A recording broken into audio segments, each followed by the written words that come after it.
आज का स्टडी है नेहमाया चैप्टर 4 और हम गए बार 7 से कुछ 11 तलक देखे थे, तो उसका रिव्यू करता हूँ। हमने देखे थे ये पैसेज का फोकस है कि प्रार्थना पूर्वक बुद्धिमान कार्य जब हम करते हैं तो हम धमकी के ऊपर काबू पा सकते हैं। तो हम देख रहे थे पढ़ाई में कि बुद्धिमान कार्य के बारे में हम क्या सीख सकते हैं। पहले चीज हमने देखा था कि बुद्धिमान कार्य करना हो तो संदर्भ को जानना बहुत महत्व का है।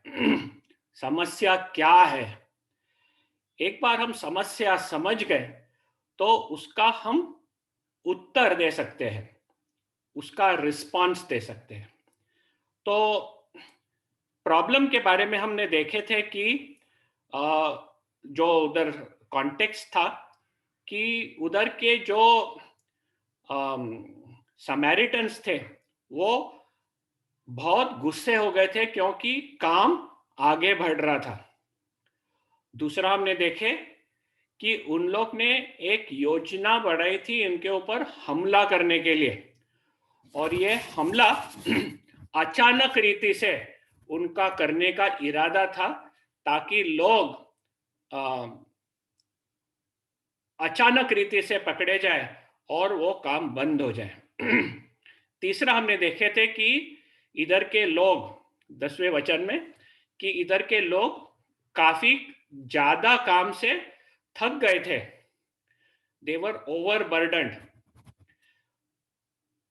चौथा हमने देखे थे कि जो यहूदी दुश्मनों के आजू बाजू रह रहे थे वो इन लोगों को आके कह रहे थे कि ये दुश्मन आप लोगों को हमला करने वाले, तो इधर से निकल जाओ ताकि आपको कुछ नुकसान ना हो। और ये 1-2 बार नहीं 10 बार बोल के गए थे। और इसमें से हम देखे थे कि किस तरह से वो परिस्थिति काफी खराब थी। तो जब बुद्धिमान कार्य बनाते हैं तो हमें परिस्थिति खुले आंखों से देखना है, उसे ग्रहण करना है। दूसरा हम देखे थे कि नेहमाया ने इसके लिए परमेश्वर के ऊपर अपनी निर्भरता व्यक्त की थी प्रार्थना के द्वारा, और वो परमेश्वर के तरफ प्रार्थना करता है। और हमने 20वें वचन में ये भी देखा था कि उसका विश्वास था कि परमेश्वर उनके लिए युद्ध करेगा और उनको बचा के रखेगा। तो बुद्धिमान कार्य में हम संदर्भ को जानते हैं और दूसरा परमेश्वर के ऊपर पूरा निर्भरता रखते हैं। फिर हम देखे थे कि सिर्फ प्रार्थना करके वो रुक नहीं गया, प्रार्थना किया, परमेश्वर के ऊपर भरोसा व्यक्त किया और उसने एक सही रणनीति बनाई। He made a proper strategy. और ये स्ट्रैटेजी के बारे में हम लोग गए बार पढ़ रहे थे। पहला स्ट्रैटेजी देखे हम लोग ने 9वें वचन में कि उसने चौकीदारों को दिन रात उधर लगाया था, और हमने देखे कि किस तरह हमारा परमेश्वर के ऊपर भरोसा और विश्वास का कार्य ये हाथ में हाथ डालकर आगे बढ़ता है। जब हम प्रार्थना करते हैं इसका मतलब नहीं है कि हम अपने हाथ बैठाकर एक जगह आराम से बैठ जाए और बोले अभी परमेश्वर सब कुछ करेगा। हाँ, परमेश्वर सब कुछ करेगा, लेकिन उसकी इच्छा है कि वो जो हमारे से चाहता है वो हम पूरे ध्यान से करें। और ये नेहमाया के कार्य से हमें जानने मिलता है। हमने ये देखा था कि नेहमाया का विश्वास उसके रणनीति पे नहीं था, उसने बहुत बुद्धिमान रणनीति बनाई, लेकिन उसका विश्वास परमेश्वर के ऊपर था। और हम भी जब हमारे कार्य बनाते हैं बहुत ध्यानपूर्वक, प्रार्थना पूर्वक, और वो पूरे दिल से करते हैं। हमें ये याद रखना है कि हमारा जो विश्वास है वो परमेश्वर के ऊपर रहना चाहिए। हमने कुछ उदाहरण भी देखे थे कि किस तरह से the Lord builds the house, unless the Lord builds the house those who labour build it in when. हम घर बनाए लेकिन परमेश्वर ने नहीं बनाया तो वो कोई फायदे का नहीं। आज हम देखेंगे और आगे बढ़ के कि नेहमाया की रणनीति का और कुछ हिस्से हम देखेंगे। आओ 13वां वचन पढ़ेंगे। 13वां वचन में लिखा है, उसमें से आप जब पढ़ते हो, क्या स्पेसिफिक एक्शन हम देखते हैं जो नेहमाया ने किया अपने लोगों का और जेरूसलम के सुरक्षा के लिए। क्या स्पेसिफिक कार्य नेहमाया करता है? 13वां वचन देखो, सिर्फ 13वां वचन, 14 बाद में देखेंगे।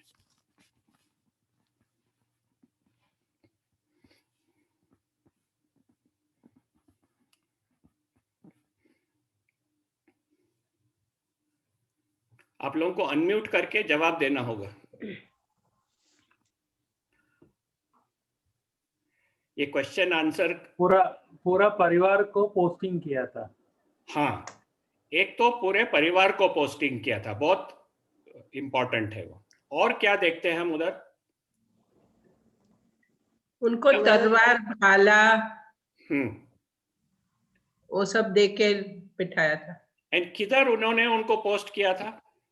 Lowest parts of the space behind the wall and exposed places. A little slower and clearer, Tangam sister, again. Lowest parts of the space behind the wall हाँ, and exposed places. हाँ, जो खतरे में जगह है, जो लोएस्ट पार्ट्स है, और जो खुले जगह है जिधर से दुश्मन आ सकता है, उधर उन लोगों को एकत्रित किया। अभी ऐसे एकत्रित करना हो तो काम का क्या हो गया रहेगा?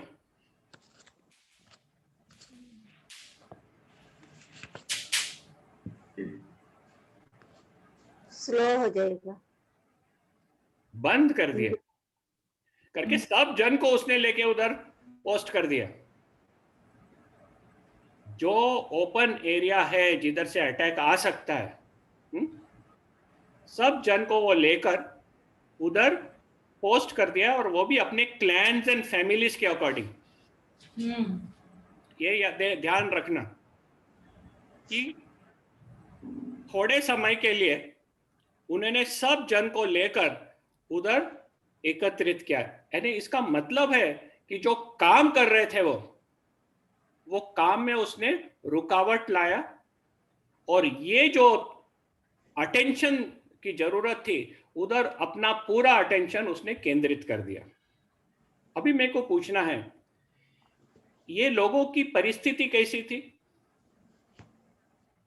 थके हुए थे। हाँ, अब ये थके हुए लोगों को के ऊपर क्या परिणाम हुआ रहेगा जब उनको काम में से निकाल के उधर वो फोकस करता है?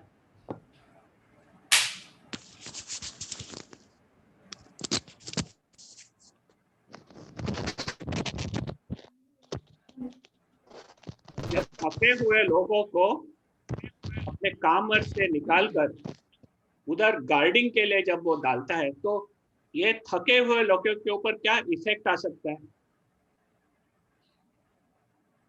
हमला कर सकते हैं। काम में से थोड़ा उन्हें रेस्ट मिला रहता। हाँ, रेस्ट तो मिला है।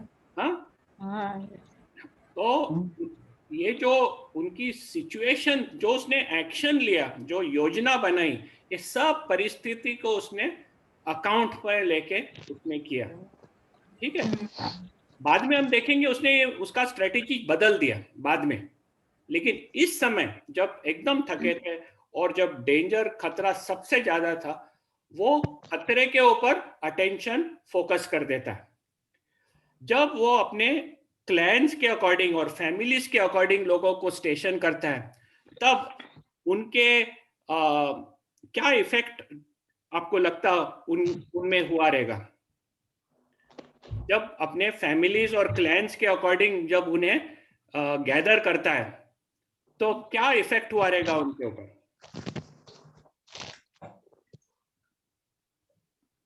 वो लोग भयभीत हो गए थे। भयभीत हो गए, लेकिन अपने अपने फैमिलीज के अकॉर्डिंग जब उसने अरेंज किया उनको, तो भय का क्या हो गया रहेगा उधर? एक दूसरे का सपोर्ट मिल जाए। एक दूसरे का सपोर्ट मिला। देखो, इधर से वो याद दिला रहा है जब इजराइल निकली थी इजिप्ट में से, और जब वो कॉन्कर करे, उन लोग अपने ट्राइब्स, क्लैंस एंड फैमिलीज के अकॉर्डिंग वॉर में जाने के, यही उनको रिमाइंडर आता है कि कैसे परमेश्वर हमें मदद किया था, और उसी रीत से उनको वो अरेंज करता है ताकि वो परमेश्वर ने जो कार्य किया था उसके ऊपर उन्हें याद आए, और जो अपने फैमिलीज है, क्लैंस है, उसमें से एक दूसरे को उत्तेजन मिले। Sister Thankam, you'll have to switch off your this thing, it's making lot of noise. हाँ,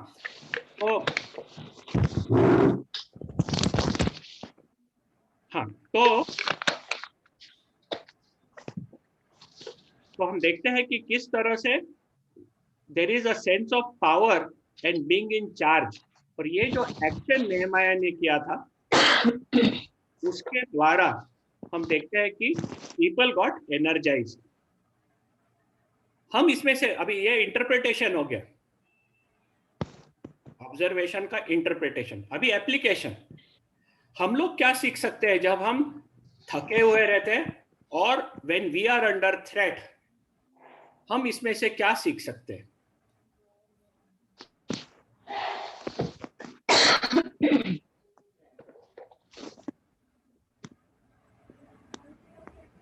देखो, ये तो हो गया उनके लिए, इजरायली लोगों के लिए दीवार बांधते वक्त इस तरह नेहमाया ने उन्हें अरेंज किया, लेकिन आज क्या सीख सकते हैं हमारे जीवन के लिए, हमारे पर्सनल लाइफ के लिए, हमारे फैमिली लाइफ के लिए, हमारे कलीसिया के लाइफ के लिए?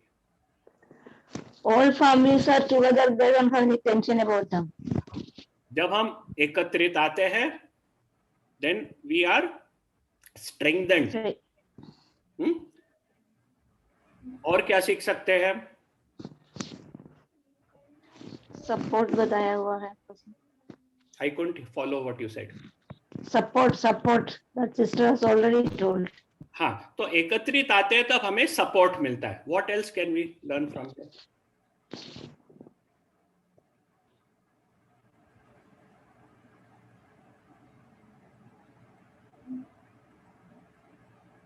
Any other learning which we can draw? Unity is strength. Can you repeat? Unity is strength. Unity is strength. When you come together, you get support and encouragement. What else can we learn?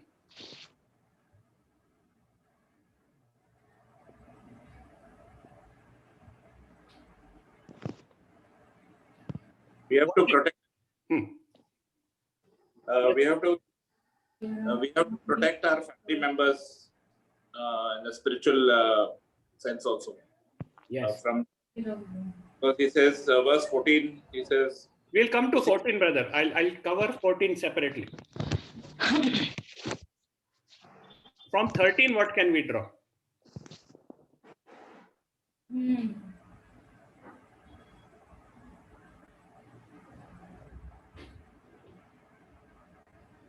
What did they do? There were two things. Work was going on and काम चल रहा था और एक तरह से attack हो रहा था।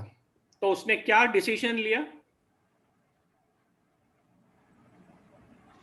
He focused on the bigger issue of the attack. जो हमला हो रहा है उसके ऊपर उसने पूरा ध्यान देकर वो खतरे को टलवा दिया। एक तो सबको आराम मिला और दूसरा साथ में रहने से जो मेंटल और इमोशनल जो सपोर्ट है वो दोनों मिल गया। करेक्ट। सो व्हेन जब भी हमारे परिस्थिति में बहुत प्रॉब्लम्स आ जाते हैं, हमें एक चीज के ऊपर कंसंट्रेट करना है। जो सबसे बड़ा प्रॉब्लम है हमारा, उसके ऊपर हमारा एनर्जी और अटेंशन फोकस करना है, ताकि वो प्रॉब्लम हट जाए। We must avoid becoming over busy. कभी कभी हम लोग खुद को पूरा टाइम एकदम बिजी रखते हैं। कभी कभी जरूरत रहती है कुछ चीजों को रुकाने के लिए, ताकि जो हमें हमला कर रहा है उसको हमें एड्रेस करके टला देने के लिए जरूरत रहती। हमारे इंडिविजुअल लाइफ में, हमारे फैमिली लाइफ में और कलीसिया के लाइफ में। हमारे फैमिली लाइफ में कभी हमला हो रहा है, हम हमारे कामों में बिजी है, और सॉल्ट करके वो जो प्रॉब्लम हो रहा है उसे नहीं एड्रेस करें तो बहुत इश्यू आ सकते हैं। हमें ओवर बिजी रहने से थोड़ा आराम लेना है। आराम यानी बैठ के आराम करने नहीं है, लेकिन जो जरूरत है उसको एड्रेस करके पूरा करना है। हमारे व्यक्तिगत जीवन में भी, हमारा पर्सनल लाइफ जो परमेश्वर का मंदिर है, कभी कभी शैतान के अटैक्स होते रहते हैं, तो हमें टाइम बाजू रख के प्रार्थना में जाकर ये जो हमारे साथ हमला हो रहा है उसको पूरी तरह से एड्रेस करना है। नहीं तो पूरा दिन हम लोग बिजी रहते हैं ये करने, वो सेवा करने में, ये करने में, वो करने में, और हमारा पर्सनल स्पिरिचुअल लाइफ गिरते जाता है। तो ये हमें ये एरिया में से हमारे एप्लीकेशन के लिए सीखने मिलता है। अभी 14th वर्ष पे जाओ। नेहमाया ने लोगों को किस तरह से मोटिवेट किया? मोटिवेट को क्या बोलते हैं हिंदी में? उत्तेजित। 14वें वचन में नेहमाया ने किस तरह इन लोगों को उत्तेजित किया?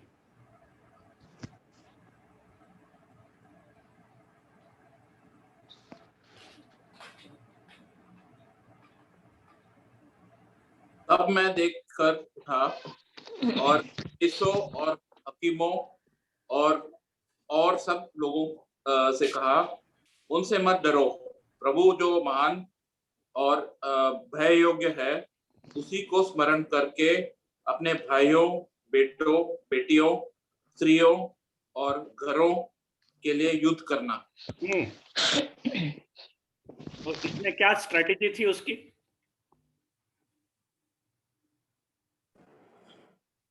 Don't fear and pray to God. पहले बोलता है डरो मत। लोग डरे थे। लेट्स बी, वो जो उनकी समस्या थी उसको वो एड्रेस करता है। लोग डरे थे,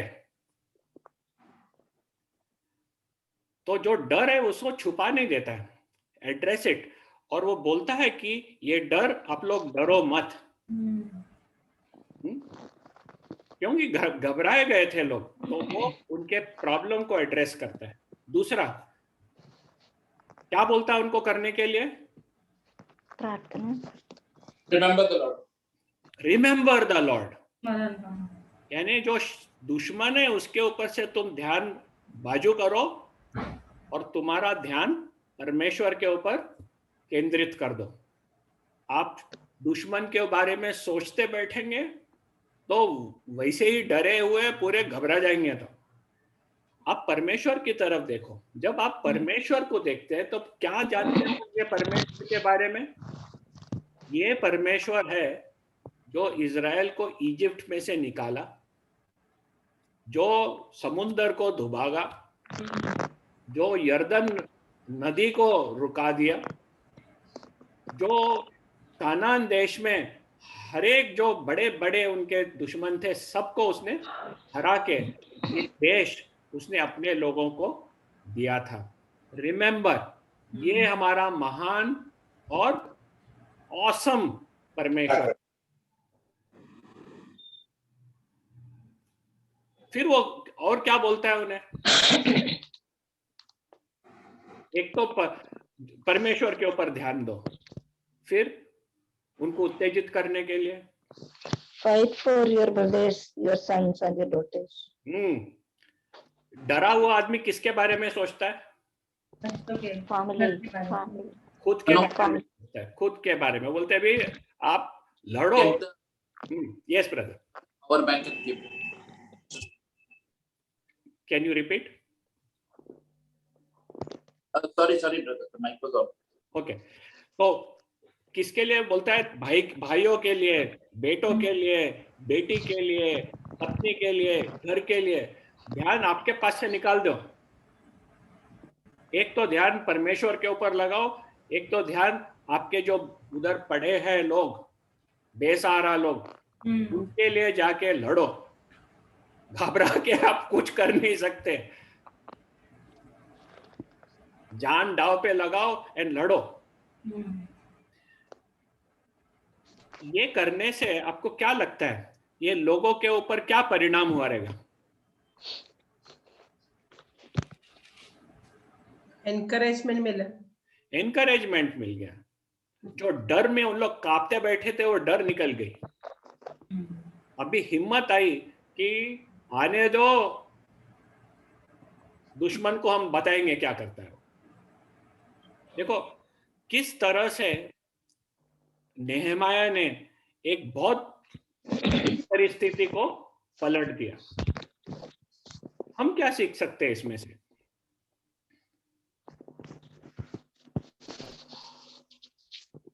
आज के लिए हमारे लिए हम क्या सीख सकते हैं? के साथ हैं, that is प्रभु तो दुश्मन से पराक्रमी है और हमको हमेशा जय दे सकता है।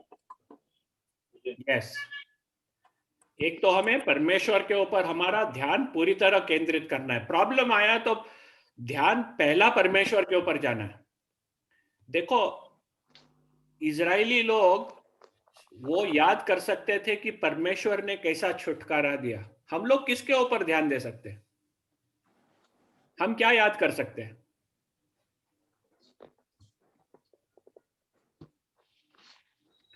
कौन से असंभव चीज से परमेश्वर ने हमें छुटकारा दिया है? मौत से। थोड़ा और एक्सपांड करो। पाप की दंड से। पाप एंड पाप के दंड से। पाप में से कोई छुटकारा पा सकता है अपने खुद के हिम्मत से? नहीं। हम हमारे भारत देश में देखते हैं कि किस तरह लोग प्रयत्न करते हैं पाप के छुटकारा में से निकलने, लेकिन नहीं निकल सकते। कोई नहीं निकल सकता है पाप के छुटकारा में। हम मौत में से जीवन में लाए गए। हम परमेश्वर के क्रोध में से निकालकर परमेश्वर के प्रेम में लाए गए। शैतान के जाल में से निकाल के प्रभु यीशु ख्रिस्त के राज्य में लाए गए। ये करने वाला प्रभु क्या नहीं कर सकता है? ध्यान दो। अभी थोड़ा चेंज होता हमारे मन में। ऐसा करने वाला परमेश्वर, उसके लिए क्या असंभव है? कुछ भी नहीं ना। फर्क होता है हमारे जीवन में फिर। अभी ये करने के बाद हमें और क्या करना है? इन लोग परमेश्वर के ऊपर भरोसा रखे, लेकिन बाद में उन्होंने कहा कि अपने जो है उनके लिए जाओ और युद्ध करो। जो भी परमेश्वर हमें कहता है करने के लिए हमें करना है। परमेश्वर के राज्य के लिए जो करना है वो करना है, बिना डरे। बिना डरे।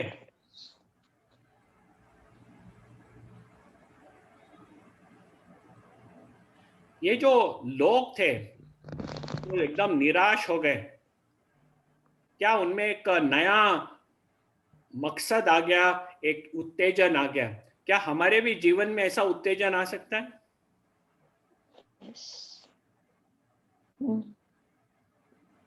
अभी कितना भी आपको विरोध हो, आपके व्यक्तिगत जीवन में कितना भी विरोध हो, कितना भी खतरा हो, तभी हम हमारा ध्यान परमेश्वर के ऊपर केंद्रित करें और उसके लोगों के लिए और उसके राज्य के लिए, और हम हमारा कार्य आगे करें, तो क्या हमारा डर निकल जाएगा हमारे जीवन में से? निकल जाएगा। निकल जाएगा। और जो एक्शन हम लेते हैं वो काफी कॉन्फिडेंस से ले सकते हैं। ठीक है, ये करने से हम देखेंगे कि दुश्मन पे इसका क्या असर हुआ। दुश्मन लोग क्या चाहते थे कि हम लोग अचानक आके उन्हें हमला करें। ये जो युक्ति नेहमाया ने बनाई, बुद्धिमान रणनीति, उससे दुश्मन के ऊपर क्या हुआ? 15वां वचन पढ़ो। 15वां वचन से हम क्या सीखते हैं कि दुश्मन के ऊपर क्या असर हुआ इसका?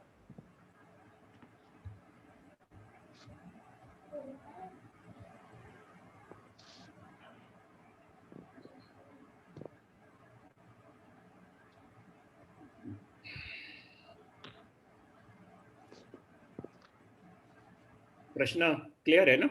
हाँ। God frustrated their plan. निष्फल कर दें इनके प्लान को। Nehemiah chapter 4. Anyone wants to add?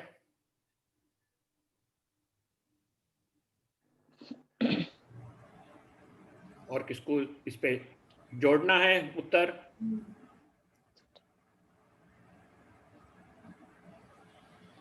देखो वापस अपने काम में लगे रहिए लोग। Return to their work.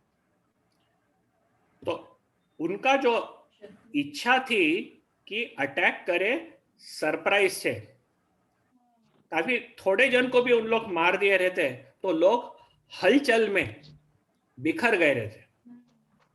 अभी वो तो नहीं हो सकता है, अटैक भी करे, थोड़े जन को मार भी दिए तो कुछ होने नहीं वाला है। एक तो इन लोग वापस रिस्पॉन्ड करेंगे, दूसरा थोड़े मर भी गए तो उन लोग निराश होकर उधर से जाने नहीं वाले। देखो, लोगों को मारने का उनका इरादा नहीं था, उनका इरादा काम को बंद करने का था। ये ध्यान रखना। और ये उनका प्लान निष्फल हो गया और उनका अटैक उन्होंने बंद कर दिया। और जब उन्होंने बंद किया तब क्या हुआ? बाद में लोग क्या करने गए? अपने अपने काम पे लौट गए। Return to the wall, each to his work. अभी देखो, थोड़े समय के लिए नेहमाया ने काम को रुकाया, लेकिन वो रुकाने से अभी पूरे उत्तेजन के साथ लोग वापस काम में बैठ गए। ठीक है, गुड। फिर 16वां वचन देखेंगे हम। नेहमाया ने जो उसके खुद के जो सेवक थे, देखो थोड़े सेवक नेहमाया के खुद के थे, हाँ, करके वो उधर का गवर्नर था, और उसके खुद के लोग थे और यहूदा के लोग। सो नेहमाया के खुद के जो सेवक थे उनको उसने कैसे ऑर्गेनाइज किया? 16वें वचन में आधे लोग काम, सॉरी बोलो। उनके जो सेवक थे उनको सब बरछुए, तलवार, धनुष लेकर, झिलम लेकर वहां पे खड़ा कर दिया। और आधे लोग काम करने लगे। आधे लोग काम कर। अभी ये कौन है? जरा अटेंशन से देखो।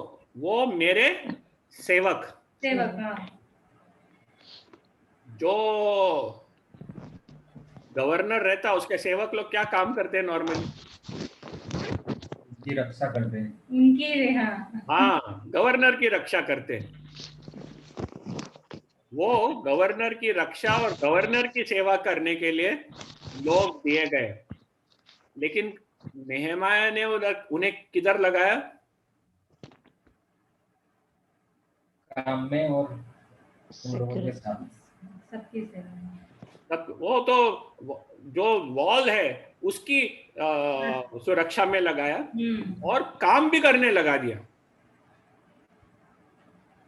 अपने सेवक लोगों को काम पे लगा दिया, आधे जन को, और आधे जन को सुरक्षा के लिए लगा दिया। ठीक है, तो इस तरह हम देखते हैं कि नेहमाया ने अपना जो है वो पूरी तरह से जो उसे कार्य करना है और जो लीडरशिप देना है दूसरों को, पहले अपने सेवक के द्वारा वो शुरुआत कर देता है।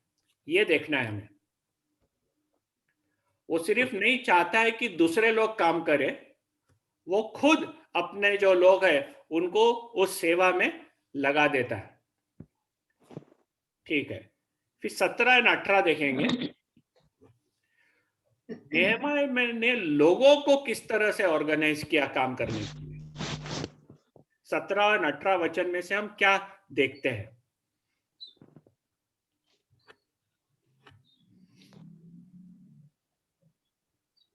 सत्रह देखो, एक दोनों मत देखो, 17 देखो। 17 में से हम क्या देखते हैं कि किस तरह से नेहमाया ने उन्हें ऑर्गेनाइज किया। वो लोग एक हाथ से काम कर रहे थे और दूसरे हाथ से हथियार उठाए हुए थे। क्यों? क्यों? क्योंकि कभी कभी भी हमला हो सकता था ना। हाँ के लिए। हाँ, तो काम करते वक्त ये भूल नहीं गए कि धोखा अभी भी जारी है और जो दुश्मन है वो आ सकता है। ठीक है, जब दुश्मन को समझेगा कि इन लोग तैयार है तो दुश्मन क्या करेगा? नहीं आएगा। वो नहीं आएगा। नहीं आएगा वो। तो जब हम तैयार रहते हैं तब दुश्मन नहीं आता है। तो लोग बोलते हैं कि भाई दुश्मन नहीं आता है तो क्यों तैयार रहना है? हमें इसलिए तैयार रहना है ताकि दुश्मन ना आए। तो हमेशा इन लोग तैयार रहे थे, लेकिन तैयार रहने में उन लोग काम भूल गए क्या? काम भी कर रहे थे। काम एक हाथ से काम कर रहे थे, दूसरे हाथ से ये पकड़ के रखे थे। 18वें वचन में क्या देखते हैं हम?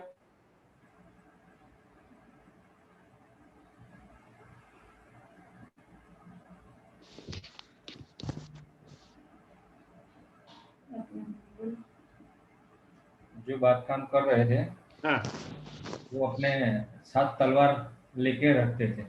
हाँ, उन्होंने वो जो रण सिंह वाला है ने, नहीं रण सिंह 18 नहीं, 18 अच्छा, सिर्फ तलवार का देखेंगे, रण सिंह बाद में देखेंगे। तलवार वो किधर रखते थे? जांघ पर, कमर पर। हाँ, उनको भी दोनों हाथ से काम करना है। उनको दोनों हाथ से काम करना है, तब उन्हें तलवार अपने कमर पे लगा के रखा।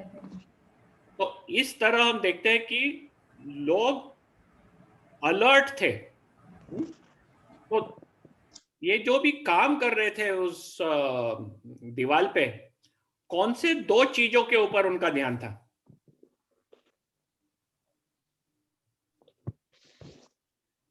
और काम में और एनिमीज। हाँ, अपने काम में और उसका दुश्मनों से। तो दो चीजों के ऊपर उनका ध्यान था। काम तो करना है, बिकॉज मेन अटेंशन काम पे है। दीवार बांधने का काम वही मेन काम है। वो काम करने से कल दुश्मन अटैक नहीं कर सकेगा। तो दीवार तो बांधना ही बांधना है, लेकिन बांधते वक्त उनका ध्यान सुरक्षा पे भी रहना है। ऑफ गार्ड कभी भी नहीं रह सकते। अभी मुझे पूछना है कि वो अपने काम में हथियार वापर रहे थे, और हमें ये समझना महत्व का है कि वो कौन सा युग था, न्याय का। वो न्याय का युग था। और उस न्याय के युग में हथियार तलवार वापर के अपनी रक्षा करना, वो उन्हें न्याय के युग में करके परमेश्वर ने वो जमीन उन्हें दी थी और वो जमीन के ऊपर पूरा कब्जा करने के लिए परवानगी परमेश्वर ने दी थी। और उनका जो राज था वो एक अर्थली राज था और उसे प्रोटेक्ट करने के लिए उन्हें तलवार और हथियार की जरूरत थी। आज हम कौन से युग में रहते हैं? ग्रेस, कृपा युग, अनुग्रह के युग में रहते हैं। तो अनुग्रह के युग में क्या हमें हथियार वापरने की जरूरत है? नहीं। नहीं। लेकिन हथियार वापरने की तो जरूरत है, लेकिन कौन से टाइप के हथियार? वचन का हथियार, आत्मिक हथियार। आत्मिक हथियार। हमारा जो युग है, हमारा जो जीवन है, वो एक आत्मिक जीवन है। परमेश्वर का राज्य एक आत्मिक राज्य इस समय चल रहा है। हाँ, और इस आत्मिक राज्य में आत्मिक हथियार के जरूरत है। इसलिए हम लोग तलवार बंदूक वगैरह नहीं रखते सुरक्षा के लिए। कल उठ के कोई आया कि कलीसिया के ऊपर हमला होने वाला है। कलीसिया के ऊपर हमला होने वाला है। क्या हम हथियार बंदूक तलवार उठा के खुद को सेल्फ प्रोटेक्ट कर सकते हैं? नहीं, क्योंकि हमारा युद्ध फ्लैश एंड ब्लड से है ही नहीं। हमारा युद्ध से against the principalities and powers, जो अंधकार के जो शक्ति है उनके साथ है हमारा हमला, और जिसके ऊपर प्रभु यीशु ख्रिस्त ने विजय पा लिया है। ये हमें ध्यान में रखना है। हम पढ़ेंगे एफिशियंस चैप्टर 6। Efficiency chapter 6।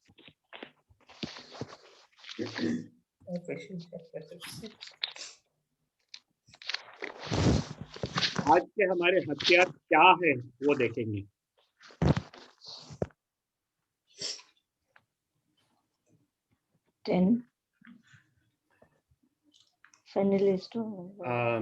निधि पढ़ सकती है 10, 11, 12, 13।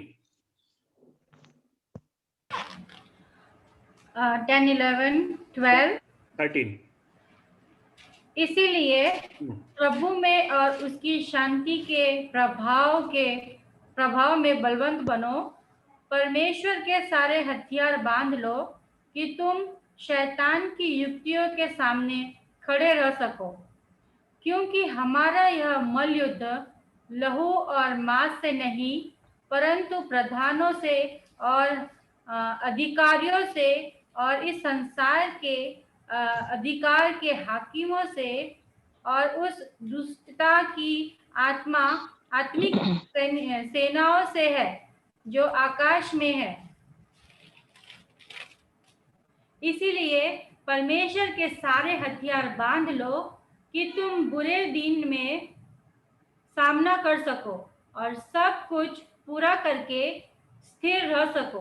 हाँ, अभी इसमें से हम देखते हैं कि हथियार के बारे में एकदम स्पष्ट रीत से लिखा गया है। अभी थोड़ा सा हम एड्रेस करेंगे।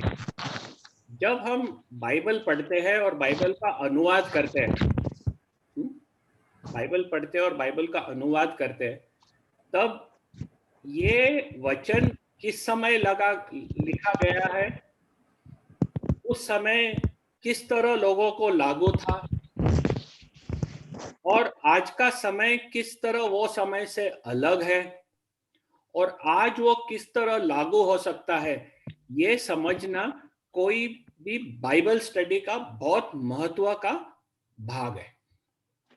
नहीं तो हम कुछ भी पढ़ लेंगे ओल्ड टेस्टामेंट में से, न्यू टेस्टामेंट में से। प्रभु ने, जैसे हम लोग रेवलेशन के बारे में जब पढ़ते थे, Thangam Charles, can you please mute your mic? जब हम ये पढ़ रहे थे तब भाई प्रभाकरन ने बताया था कि कोई कोई जो चैप्टर्स है वो यहूदा के लिए मिलेनियम के लिए लागू है, ठीक है। अभी वो लेके हम हमारे जीवन में स्ट्रेट अवे अप्लाई करेंगे तो एक प्रॉब्लम खड़ा होता है। उन्हें ये भी बताया था कि इसमें से हमें सीखने मिलता है, लेकिन हमें डायरेक्टली लागू नहीं होता है। काफी चीज सीख सकते हैं और काफी चीज हम लोग लागू करवा सकते हैं, लेकिन डायरेक्टली नहीं।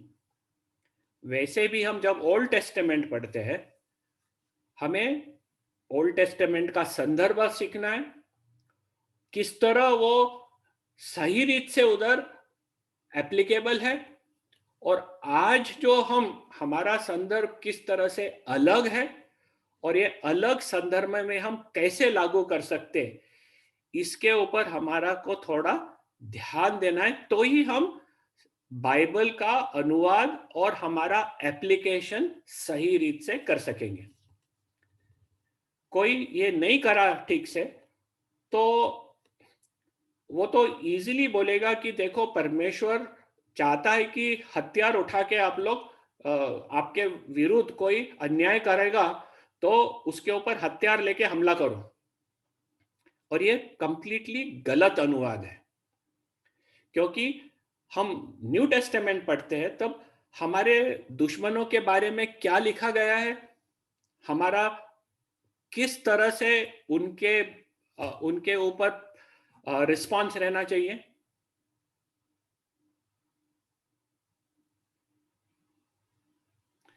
दुश्मनों के ऊपर क्या रिस्पॉन्स रहना चाहिए हमारा आज के युग में?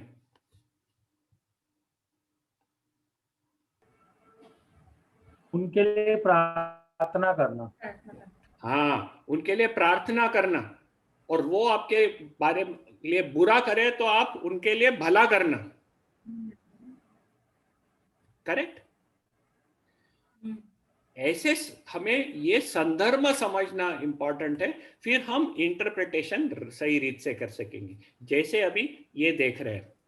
तो अभी देखेंगे कि क्या क्या हथियार है। 14वें वचन में हम क्या देखते हैं, हथियार क्या है? तंगम सिस्टर, 14 में क्या है हथियार?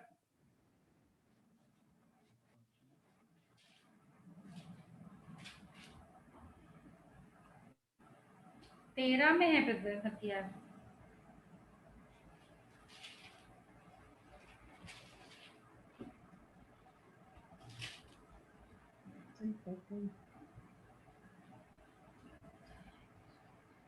तेरह तो हथियार के बारे में है, अभी हथियार का डिस्क्रिप्शन 14 से है।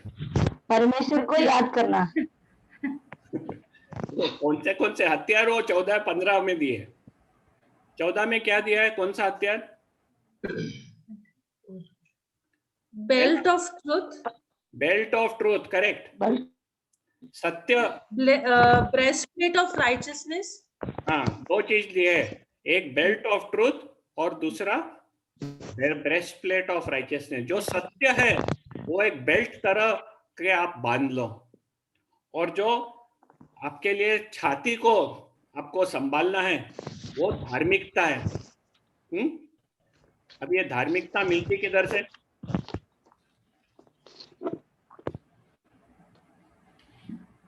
ये धार्मिकता की झिलम कहाँ से मिलती है? प्रभु यीशु ख्रिस्त परमेश्वर से मिलता है। ये हमारी धार्मिकता नहीं है, ये प्रभु यीशु ख्रिस्त की धार्मिकता हम लोग पहन लेते हैं। हमारा धार्मिकता डालेंगे तो शैतान के सब तीर हमारे में चले जाएंगे, करके हम लोग धार्मिक है ही नहीं। पर प्रभु यीशु ख्रिस्त का धार्मिकता हम लोग पहन लेते हैं, ये है हमारा हथियार। फिर 15वें वचन में क्या है?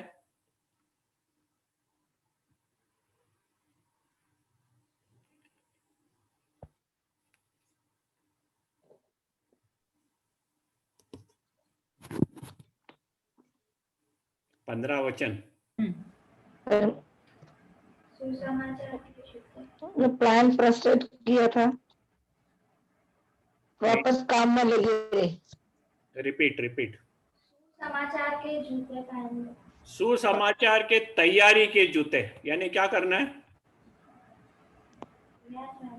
बचाने के लिए। यानी सुसमाचार फैलाने के लिए जो तैयारी होती है हमारी, वो हमारे जूते जैसे।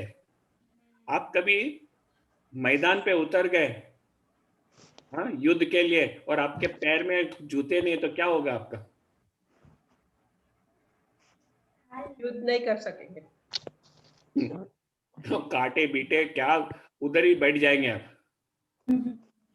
तो आपको युद्ध करना हो तो सुसमाचार की तैयारी के जूते बहुत महत्व का है। अभी हम लोग कभी इसके ऊपर ध्यान नहीं देते, लेकिन यह आत्मिक जीवन के हमारे तैयारी के लिए बहुत महत्वपूर्ण है। फिर 16वां वचन, शील्ड ऑफ फेथ। हाँ, सो विश्वास का ढाल।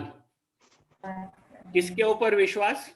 परमेश्वर के वचन के ऊपर विश्वास, परमेश्वर के ऊपर विश्वास। ठीक है। फिर 17वें वचन में उद्धार का टोप। उद्धार का टोप। तो उद्धार हमें कैसे मिला है? यीशु मसीह के द्वारा। और ये उद्धार के बारे में शैतान हमेशा क्या करता है? वो बोलता है तुम्हारा उद्धार हुआ ही नहीं, तुम इतने पाप करने वाले, तुम्हारा उद्धार हुआ किधर? तुम्हारे जैसे हलकट लोगों को कैसे उद्धार मिल सकता है? ये बोलता है कि नहीं? कभी बोलता? कभी बोलता है कि नहीं कि आपके जैसे बेकार को कैसे परमेश्वर दे ही नहीं सकता उद्धार? लेकिन परमेश्वर हमें एक उद्धार का टोप देता है ताकि हमारा जो सर है वो बच के रहे। और 17वें वचन में sword of the spirit. Sword of the spirit क्या है? परमेश्वर का वचन। It is the word of God. Correct, परमेश्वर का वचन लेके चलो। और फिर ये सब और 18वें वचन में क्या करना है?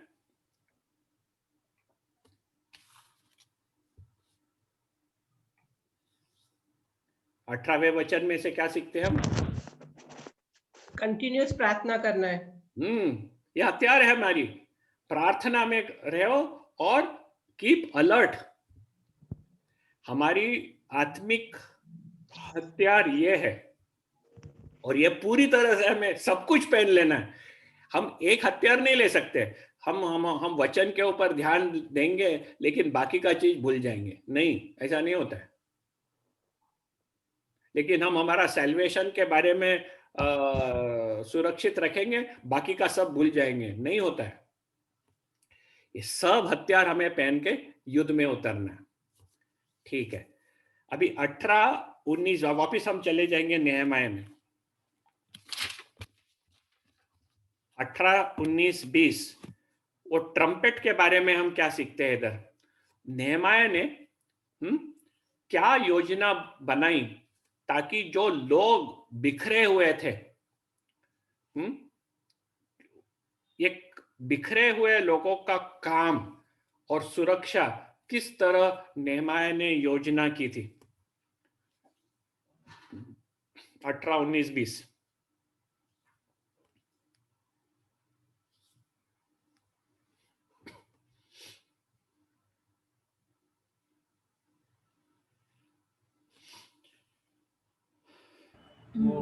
उनके साथ वो तुरही सूखने वाला बजाता है, उसके साथ ही रहता था वो।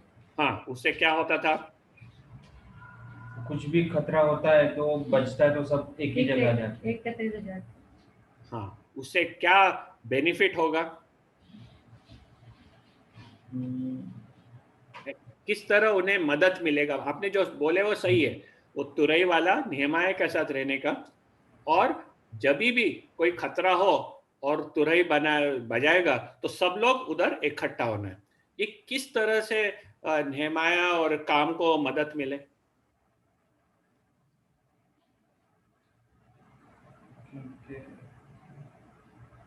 जहाँ खतरा होता था वहाँ वो बजा देते थे, यहाँ सब इकट्ठा हो जाते थे। हाँ, हाँ, इकट्ठा होने की क्या जरूरत? दुश्मन लोग एक खतरे दूसरे से को बच- सावधान हाँ। करते थे, क्या? एक दूसरे को सावधान करते थे। हाँ, इकट्ठा होने की क्या जरूरत? साथ में लड़ सके। साथ में लड़ सके। देखो, जब दुश्मन आएगा वो एक जगह से अटैक करेगा, ठीक है, तो वो काफी फोर्स लेके आएगा उधर। आप लेकिन सब लोग बिखरे हुए हैं पूरे दीवार के ऊपर, थोड़े इधर थोड़े उधर थोड़े। अब ये थोड़े जन लड़ने जाएंगे तो लड़ना उनका इफेक्टिव ना होगा। लेकिन तुरई को सुन के बाकी के सब अपना काम छोड़ के उधर आ गए, तो जो दुश्मन है उसको इमीडिएटली वो भगा दे सकते हैं और फिर वापस अपने काम के लिए जा सकते हैं। तो इसमें से हम क्या सीख सकते हैं कि हमारे भाई बहन को जब वो अपने जीवन में कठिनाइयां में या ऐसे आत्मिक समस्या में जब पड़ जाते हैं, हमें क्या करना है? साथ मिलकर उनके लिए प्रेयर करना है, प्रार्थना करना है। साथ मिलना है और जो समस्या है उसको समस्या का सामना करना है। कैसे सामना करना पता नहीं, जो समस्या है उस समस्या के अनुसार, लेकिन एकत्रित होना है। एकत्रित होना एक बहुत इंपॉर्टेंट, इसमें से हम सीख निकाल सकते हैं। हम बिखरे हुए रहेंगे, कोई इधर रहता है कोई उधर रहता है, अलग अलग चीज करते हैं, लेकिन हम एक शरीर जैसे ऑपरेट करना चाहिए। एक दूसरे के ऊपर केयर करना चाहिए। जब हम एक दूसरे के ऊपर केयर करते हैं, care to care means what Hindi में?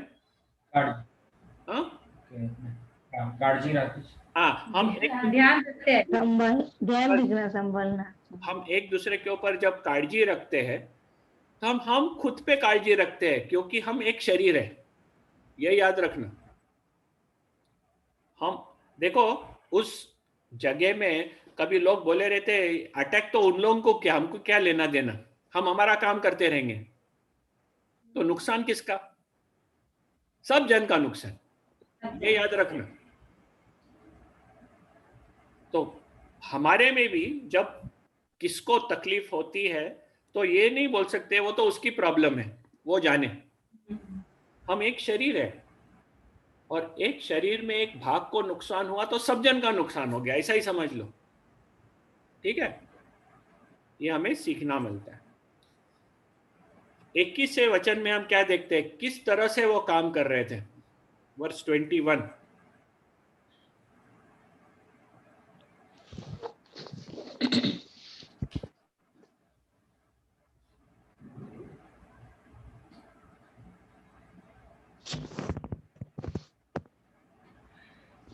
आराम से काम कर रहे थे, धीरे धीरे काम कर रहे थे, किस तरह काम कर रहे थे?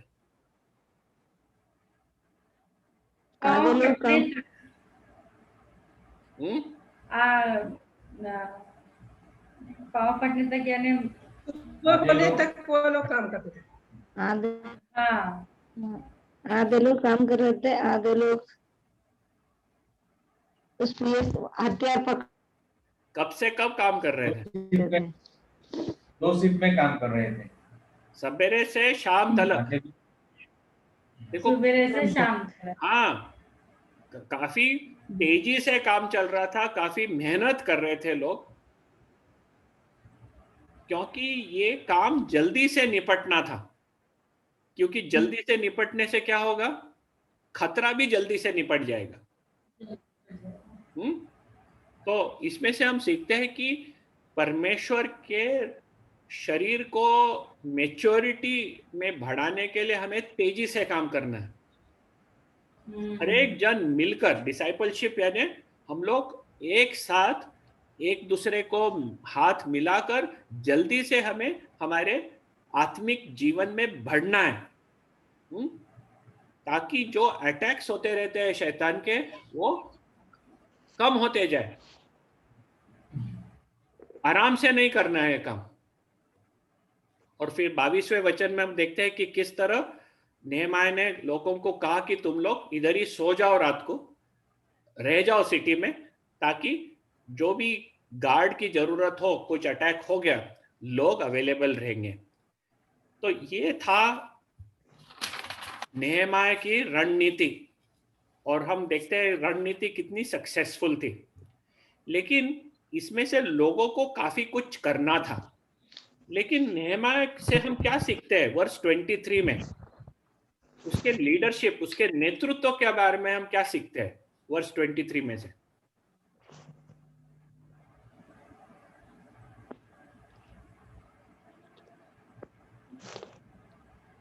They were continuously working.